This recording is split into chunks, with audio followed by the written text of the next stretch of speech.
All right, welcome back, my friends, to the Hippie Moms podcast. I'm so excited to introduce you to David Steinman. David, thank you for joining us.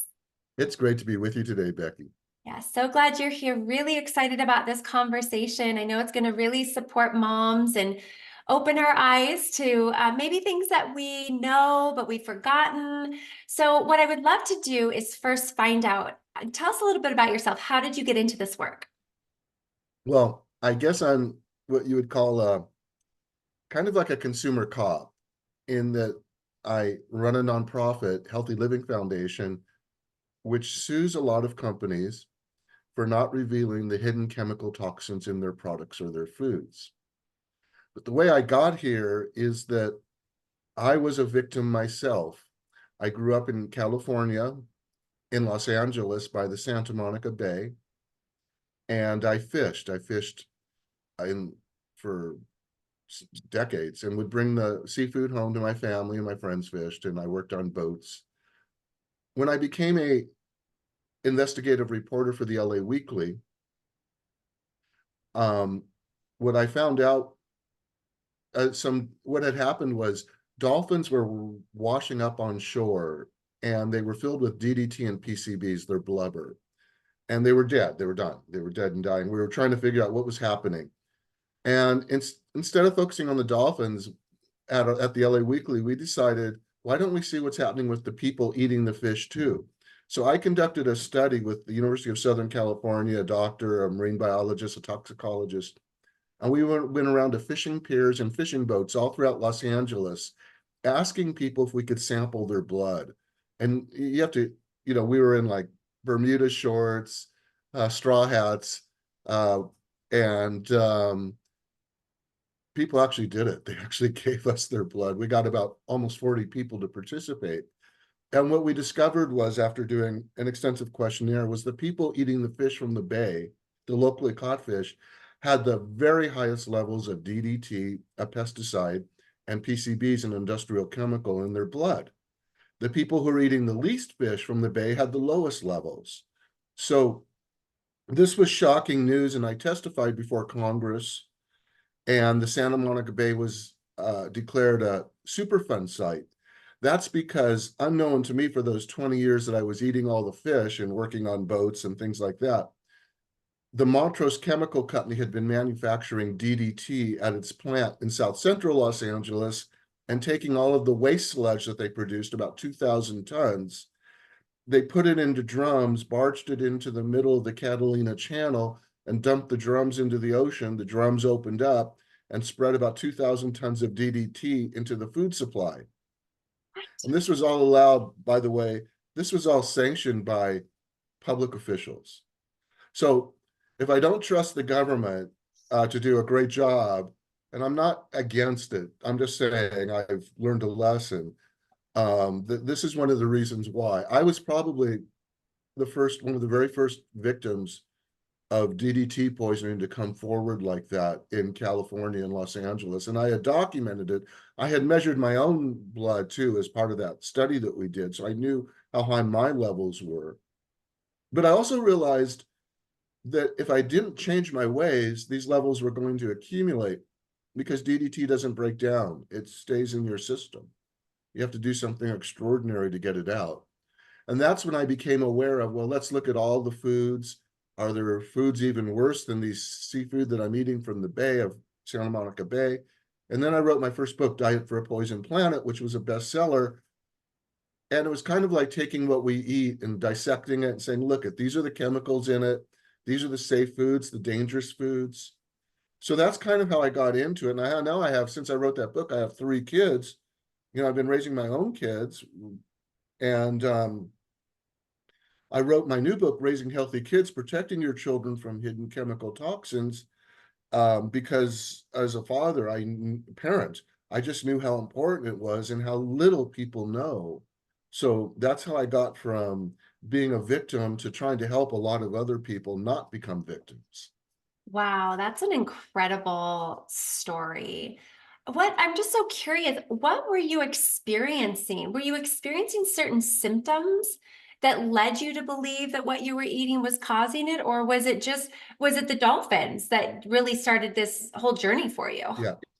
In my case, I did not have any acute symptoms of DDT poisoning. The levels in my blood were high enough to cause, and they're very low now because I did extraordinary things to get the levels down, but they were high enough to put me at a much higher risk for cancer, to affect my fertility.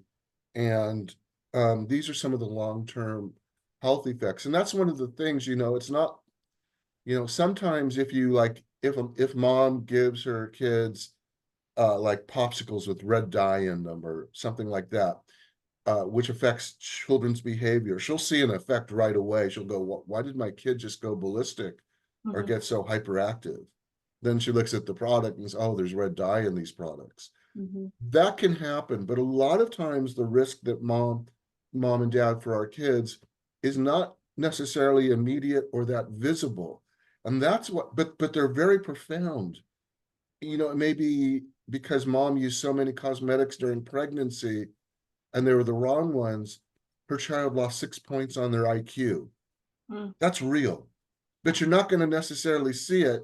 It won't be diagnosed at birth, or it could be because I was drinking water with forever chemicals and I didn't know it. And these are the things that my book tries to help people with. My child's genitalia are a little malformed. The distance between the phallus and the anus can be shortened in a male from exposure to some of these chemicals.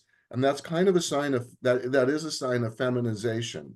mm, In a boy, you really don't want that, because that feminization, just that smaller distance between their anus and their phallus, just that smaller decreased distance is a sign that maybe their sperm is not going to be healthy. They mm. could be at risk for testicular cancer, or they could be subfertile or infertile. So we don't always see these things. It's not like they come screaming out at us, but Yeah. they are profound. Mm. Wow, so interesting. So tell us, in your research, what have you found are, well, I know the most toxic chemicals, the ones that we're exposed to most, and the ones that we should really start to focus on as mothers as we buy products. Give us some idea of how to navigate this path, because as we talked before the show, it's overwhelming as a mother. You're not only raising children, you're doing all the things there, but we're buying the products, and sometimes we just don't know. Oh, and it's not only that you don't know, but you're shopping with your kids. They're yelling, they're screaming, they want this, they want that. You can't read every label, kind of. So it's, Yeah. but Becky, what I really want to stress is I don't want anyone to feel helpless. The Yeah. whole point of Raising Healthy Kids, my new book, is to give every parent a black belt when it comes to defending their kids Mm, from chemical toxins. It's a really simple approach, but it works. What mm, I do is I take a 360-degree view. We look at everything in your life, not from the chemical perspective, but from what you're actually buying. Like, here's the foods you're buying, here are the cosmetics, here are the household cleaning products. Oh, you're going to send your kid to school. Here's what you need to know before they go to school.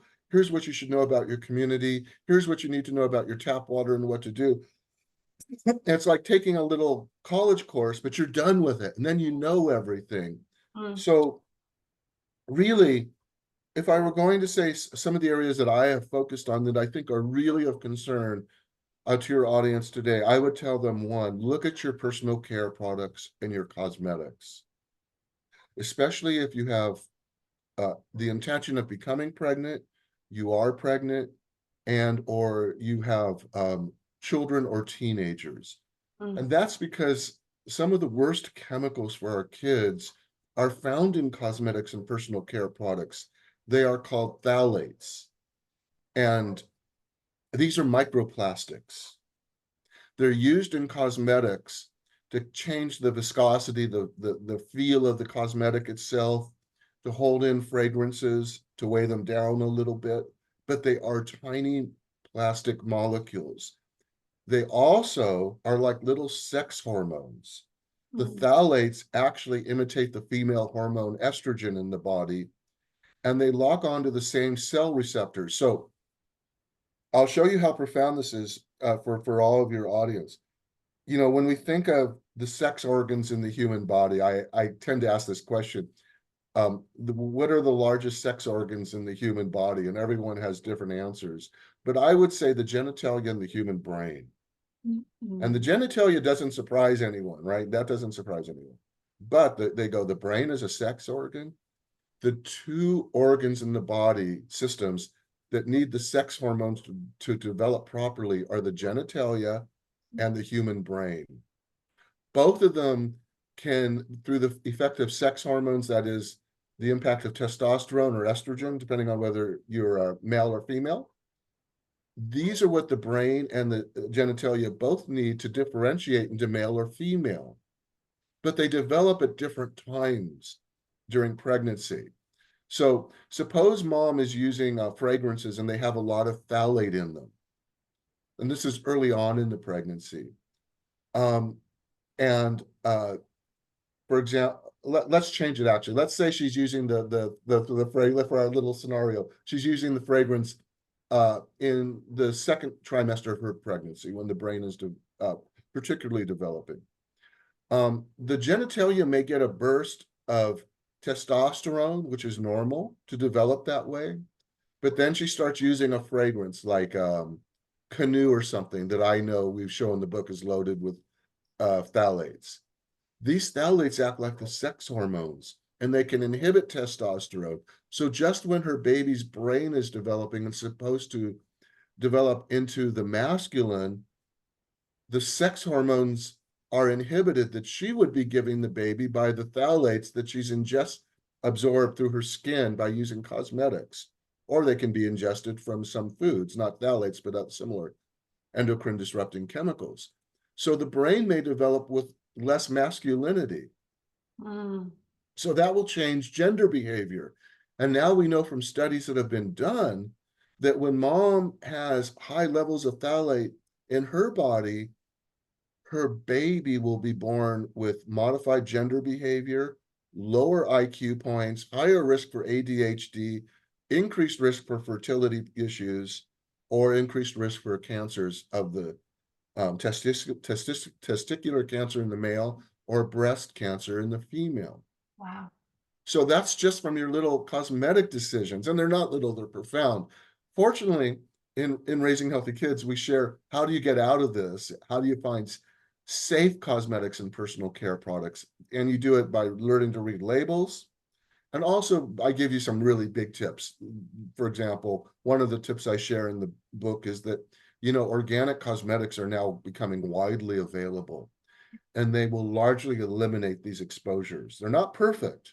Mm. I'm not defending the organic industry against some of its mistakes. I'm just saying when you look at the big picture, the organic cosmetic products are going to radically reduce your exposure to these phthalates that are not listed on the label, by the Mm. way. So, you know, we want people to feel empowered to make good decisions and not to feel hopeless. Just to understand as you're driving along the road of life on the chemical freeway, you know, you may see some things up ahead and you want to learn how to avoid those. And one of the ways is organic certified ingredients for your cosmetics. And why aren't these ingredients listed on these products? Well, why is that okay? And how is that? Is it because they have loopholes, or I just don't understand. If something is so toxic to the human body, how is it that these companies are getting away with it? That's a great that's a great question. How are they getting away with these chemical exposures? Oh boy. Well, now I want to raise this a little bit to a kind of a larger issue that we started with when I got poisoned by DDT. Mom, remember this. Uncle Sam is not looking out for you. Right. Uncle Sam is not there to protect you. Mm-mm. Uncle Sam is looking out for commerce. He's looking out for the big companies that pay politicians uh, uh, campaign Mhm. financing needs. So when laws get written, whether it's now or back in the 30s when the Food, Drug, and Cosmetic Act law was written, they're basically written in a way that makes it look like government is doing a big thing, but in reality, government is putting in, as you said, um, so many loopholes For example, no pre-market safety testing is required for cosmetics, none. So we didn't know about phthalates and these profound impacts they are having on our kids until about 10 or 15 years ago. But no pre-market safety testing is required. So government is not looking out for you. The laws are actually written to allow these chemicals in products. Now, when we test and we find companies with phthalates and they're undisclosed, we take legal action whenever we can. But I'm a citizen enforcer. And the real issue is, why isn't government doing more? It's just so behind the times, Becky. That's Yeah. why I really implore folks, don't don't look to Uncle Sam, the government, to protect you. It's not there. Raising healthy kids will protect you. I will. This is my job. It would be better if the government were doing it. They're not doing a great job of it. So these chemicals just aren't listed. And sometimes though, um, it's not just with phthalates. There are lots of chemicals in cosmetics. So, I want people to learn how to look at a label and just say, oh, this is a bad product right away. Another really big tip for your listeners, so they can go right into the store. Say you're buying a shampoo. And look, I'm an activist, so I'm on a budget. So if you're not buying an organic shampoo, I get it. Although I want to bust the myth that organics are always more expensive. They're not. And we can talk about that if you want. But suppose you're buying a shampoo. The first thing you want to look for is any ingredients on your label that contain these three letters, ETH, F. Anything on your label like sodium myrith sulfate, sodium laureth sulfate, polyethylene glycol, those will all be potentially contaminated with carcinogens, chemicals that cause cancer. In fact, we sued Procter & Gamble for their Pantene and Herbal Essences shampoos because of these ingredients, and we got them to reduce them by over 90% Wow. in a court case, in a consent judgment in California. But mom, if you see a shampoo with ETH, whether it's for you or your child, don't buy it. It's a bad product. You want to find shampoos that have like glucoside, SIDE ingredients in them, glucosides. You just need to look at the label. It'll pop out all of a sudden. You'll see, oh, sodium lauryl sulfate, can't buy it, not good. It's not only not good, mom, for your baby or your kids, but there are these plants all around the country. They're called ethylene oxide plants. And these chemicals I'm telling you about with ETH, they need this really dire, bad chemical called ethylene oxide. What the manufacturers do is they take a natural ingredient like coconut ingredient, sodium lauryl sulfate from coconut, and then they infuse it with this really harmful, disastrous petrochemical called ethylene oxide to create to make sodium lauryl sulfate and sodium laureth sulfate. The problem is all these plants that are doing it around the country emit the ethylene oxide into the community. And this is a super well-known carcinogen. And all these communities, and like they're everywhere and all spread across the country.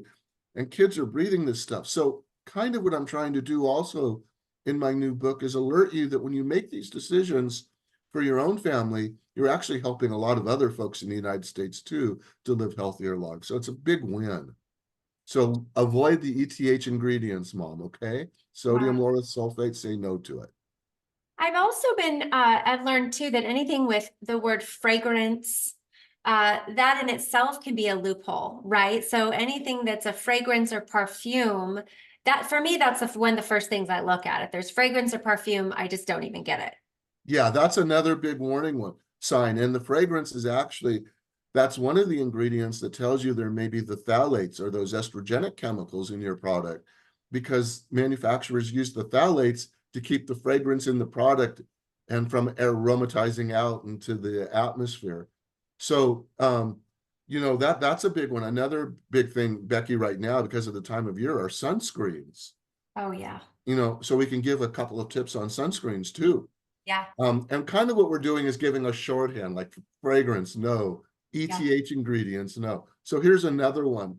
I've been doing a lot of interviews on sunscreens because of people are slathering them on right now because it's getting to be the summer sun. But most of the sunscreen ingredients that the FDA allows are actually not very safe. They are also estrogenic, like the phthalates. Mm. In fact, one study has shown that boys with high amounts of a certain sunscreen ingredient in their testicles also have lower amounts of testosterone. So there are like 16 sunscreen ingredients that the FDA allows. 14 of them are questionable. There are two safe ones. I'll tell you the questionable ones first. They're like benzophenone or octocrylline. And there's a little, again, we'll get back to the letters. Any ingredient, when you buy your sunscreen, Mom, and it has any ingredient with ZONE, zone, like benzophenone, um, avobenzone, oxybenzone, Mhm. avoid it. Mm. That's, you want to stay out of the zones when you're talking about sunscreens. Okay. Any ingredient with an OCT, like octocrylene, octosalate, you want to avoid those too, because just think octopus. You don't want to get, no, I love octopi. They're very smart animals, but just to take this little metaphor further, you don't want to get entangled with an octopus. So stay away from the zones and the OCTs when you're buying sunscreen. Go back to the basics, zinc oxide, titanium dioxide. Those are actually not chemical sunscreens, they're mineral sunscreens. And if you buy these two ingredients in a rub-on formula, it will be much safer for your kids. These are not estrogenic chemicals. They're so much safer. So again, it's not really a matter, don't throw up your hands. You have to deal with this, Yeah. but take a good course, get the book, Yeah. become a black belt, and then you've got all those kinds of blocks and deflections in your brain. You'll Mm. know exactly what to do when you encounter an intruder who threatens your health or your child's health. It's so good. It's so important because I think as moms and just when you have friends, like I see people all the time spraying on sunscreen. I have, my son's friends wear horrible fragrances and it's hard. It's really Oh, hard as a mother because so many people don't get it. They don't understand. But I really believe if they do, if they knew that this was messing with your son's or your child's sex hormones, they would be like, oh, oh wait. yeah, yeah. I am with my kids, and with teens, I talk about doing a cosmetic intervention in raising healthy kids. Because any parent, if you're not there with your teens yet, Mom, you have to realize their brains get smaller during the teen years. They get really small. They're like little squirrels. They're not so bright when they're teens. You got to, but you can get through to them in a few ways. So you're so right. Like one of my kids started bringing home English leather cologne, and we actually took it to the lab and measured it. And I said to my son, I said, this has so much phthalate in it. We found lots of phthalate. It's going to shrivel your testicles, son. He got it. He got it. That's all I needed to say. That's My funny. daughter was bringing one of my kids was daughter was bringing home Canoe fragrance I mentioned earlier. It had a lot of phthalate in it too, and I explained to her, when you want to have kids, you want to have you want your eggs to be really healthy, and this stuff will damage them. Um, but you can go one step further when you do. And by the way, the studies show that when you do put good cosmetics into your kids, daily usage, their levels of toxic chemicals go way down. These have been measured in their urine. But with teenagers, you actually have to see, with little kids, they'll do whatever you say. It's like, Right. oh, yes, mom, yes, dad. But once they get to teens, they're not. But if you buy the right stuff, the good stuff, we've kind of shown you how to do it. Organic ingredients, avoid the ETHs, the fragrances, and put them in your kids' hands. Actually, put them in their hands. They will use it. Yeah. They'll forget the next day. They'll forget everything until they're like 19 or 20. Then all the things you did when they were teens will come back to them and they'll say, oh, this is why you were trying to get me to be so smart. Because Mm. they do grow up, Mom. They do They grow up. They do, and they see you, and I think that's why, one Oh, of my yeah. mottos is we have to embody the Yeah. example we want to Yeah. set. We need to clean up Absolutely. our cosmetics. We need to eat good food, and do these things that we want our children to do. And I'm so curious, I know there's been studies about people that eat organic for a period of time and how, the toxins in their bodies decrease. I would love to talk around that because I want moms to know that our bodies have the ability to detox and to heal itself, but there's these things that we need to do. And so one of the comments you made earlier is eating organic more expensive? And is it, because a lot of people kind of shun away, but I really feel for the long term, it's an investment. What would you talk around that? I totally agree, Becky. I so totally agree with you. When I wrote my first book, Diet for a Poisoned Planet, there was no organic market. Wow. So you kind of had to look at foods and say, well, which one is least toxic? And that's why I divided and still do divide foods into red, yellow, and green categories, with green being the go foods. So there's a couple things here. When I was first buying organic in the early 2000s, it was a lot more expensive because there was no market. But one of the things we should understand here in America is the fastest way to make change is through the marketplace. So, I have been buying organic foods, and that's why, and so have millions of other folks. That's why today, when you go shopping, whether it's at Winn-Dixie, Kroger, Walmart, Target, you will find all of the organic staples: lettuce, tomatoes, bread, celery, oranges, grapefruit, apples, potatoes. They are all about the carrots. They all are about the same price as the conventionally sourced produce. There's little to any difference. As for the investment, here's what you get that is proven when you buy organic foods. And these findings are from published and peer-reviewed studies. Your children will have less obesity, less diabetes, fewer allergies, lower risk for cancer, less ADHD. Mom, if you are on an organic diet during pregnancy, your child will have less risk of complications, of birth defects, and you will have less risk of complications. Mm. So dad on an organic diet, the studies show, has more sperm. So this is so important because, the fertility rate in America, folks, is way down. Yeah. We're not really keeping up with reproduction. And we're asking, why is this? And some people will blame women's liberation. They'll say, well, it's because women are working. I don't buy that. I don't buy that at all. What I think it is I think there's something really neurobiological going on from the root, Yeah. and that we're creating subfertile kids. And I'm kind of showing you why this is happening. Yeah. So, with foods, the big myth to bust is organics are not more expensive. I give you plenty of shopping tips to make sure that you can buy organics on a budget. And I even when, I'm an activist, so my budgets are always restricted. But to write Raising Healthy Kids, Becky, I even went down multiple times to Cancer Alley, Louisiana. And that's the stretch of river on the Mississippi between Baton Rouge and New Orleans. There are about 150 to 200 chemical plants clustered in there. And the reason they're clustered there is because the population is about 92% Black, not particularly wealthy. Most of the folks there can trace their roots to their enslaved descendants who worked on the plantations not far away. Mm. The average income may be like 17, some people may make as little as $17,000 a year. And I was talking to folks there and they were saying, but how can we do this? So everything in Raising Healthy Kids, including the shopping for your foods, I've designed for people on a budget. If you need to address your drinking water safety, I show you how to do it for less than $100. Wow. Less than $100. And you were talking about an investment. You Yes. can buy the best health insurance in America today and spend $1,000 a month for you and your family. And that's cheap. We all know $1,000 a month for everyone is cheap. Yeah. And it won't protect you the way that spending $100 to filter your water or Mm. buying organic foods will. Mm. So you're right. It's a total investment, not only in your health, it's an investment in our country too.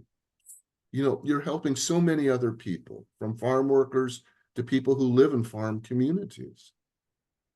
What I love so much about your message, David, that it's like a theme that keeps coming up is that you're not trying to change, from the top down. What I've realized as a mother, and what I'm hearing from you is, the way that we spend our money is the way we vote.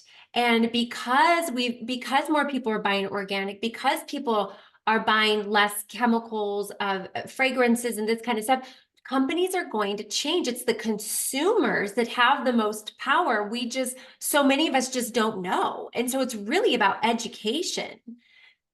It's totally education. I'll just give you just another example about what we don't know and why it's so important to be educated. I tell the story of a family in Portsmouth, New Hampshire, who sent their preschool children off children who were preschool age off to preschool. What they never did was ask the preschool what was in the drinking water. What they learned later was that the well that the preschool was drawing from was actually from the Pease Air Force Base, where there had been forever chemicals used for firefighting and other purposes. These chemicals seeped into the well of the preschool. And when they finally learned of this, their children's bloodstreams were filled with forever chemicals. These are 4 and 5-year-old kids. Oh, Becky, this is happening all over the country. And I didn't know is something that a parent will say, but the amount of guilt forever that lasts in your brain means to me, I want to show you how to avoid this. yeah. It's almost as if there's worlds, two worlds that we're living in now, the informed, so folks can try to avoid this, and people who are not informed and becoming victims. Yeah. And it's happening all over the country. So it's like I'm not trying to change people. All of us who are activists, anti-toxic activists, most of us have been poisoned one way or another. Yeah. Whether it's our kids from forever chemicals in our drinking water, or it's from, as in my case, from pesticides that were dumped where I fished. And we don't want it to happen to other people. And we also realize government is failing us. So Yeah. you're right, it is from the grassroots up. Protection and change comes from the grassroots up. It really does. And I think there's a period of time that we kind of go through a shock when we realize that the products on our grocery store, shelves, or in Walmart, the cosmetics, like, they're not safe. And in a way, when we start to realize that, it can kind of turn you upside down a little bit. And this is why I think it's so important to have a path that you've provided in your book, Raising Healthy Kids. It empowers mothers and people and parents, because now they have something that, a path they can follow, where before it's just like, when I started, I'm like, I don't even know where to begin. I went down the research rabbit hole and it was extremely challenging. But now I just feel like people like you are really showing parents the way. So thank you. And thank you for holding these companies accountable as well. Like, it's just really appreciate it so much. It's thank you for saying that. It's something where I really feel compelled to share the message. And it's because people don't know. I'll just give you another story. And these are when you look back on them, you go, why didn't I see this? This is another really sad story, but it's meant to be empowering. One story is, mom owned a pizza parlor, and she was pregnant during her pregnancy, and she was eating all this cured meat, pepperonis and stuff. And her baby, this is a true story, at about age 4 or 5, her baby developed brain cancer. And you'll read in Raising Healthy Kids that cured meats like hot dogs, if pepperoni, bologna, when Mhm. they're cured with nitrite, your child is at a much higher risk for leukemia and brain cancer. Mom, if you eat a lot of cured meat during pregnancy, your child is still at high risk for brain cancer and leukemia. It just shows up, as with this child, a few Wow. years later. So, Becky, it's such a simple thing. Mom, don't eat, get the cheese pizza. Don't get the pepperoni pizza. Yeah. Don't give your kids all that bologna with nitrite. I Yeah. show you how to get out of this, the alternatives, the point I'm trying to make is that why didn't someone tell me, Yeah, is the question that right. a mom will ask. Why didn't someone tell me my drinking water had PFAS, forever chemicals in it? Why didn't someone tell me that my cosmetics have so much phthalate in it? Yeah. And maybe that's why my child is having learning difficulties today. And it So I'm trying to just, tell people, yeah, share. and it's hard not to get angry that these companies can do this, that they are literally poisoning our foods and our children. And it's like the only thing that we can do is be educated, informed, and make better decisions. You know, if you look at Washington, D.C., you're led to ask the question, where are the adults? Yeah, really. Where are the adults? Oh, it's We're ridiculous. living in two different worlds. There are a lot of factual deniers of the facts, and there are people who are dealing with the facts. And I'm in the world where we're dealing with the facts, Yeah, and we need to know this stuff. I yeah, think it's gone on way too deep now. As I said, the problems that we're experiencing in, democracy, and America is the worst, I think, when it comes to these plastic and toxic exposures. Democracy really requires an intelligent citizenry. It's not something that you get by being dumb. You yeah, know what you get when people don't want to, when people are a little less intelligent? You get autocracy yeah. because it's simpler. You know what happens, though, to a society that's dumbing down an entire generation? We're not just losing IQ points in like the kids, the percentage of kids who always will be a little less bright. We're losing IQ points from our brightest kids, our middle kids, and then go to fertility. The biggest problem may not be with there will be kids who will be super fertile no matter what. The biggest problem for society is that most of the population, or a large portion of the population, I should say, is kind of in that border area between fertility and infertility.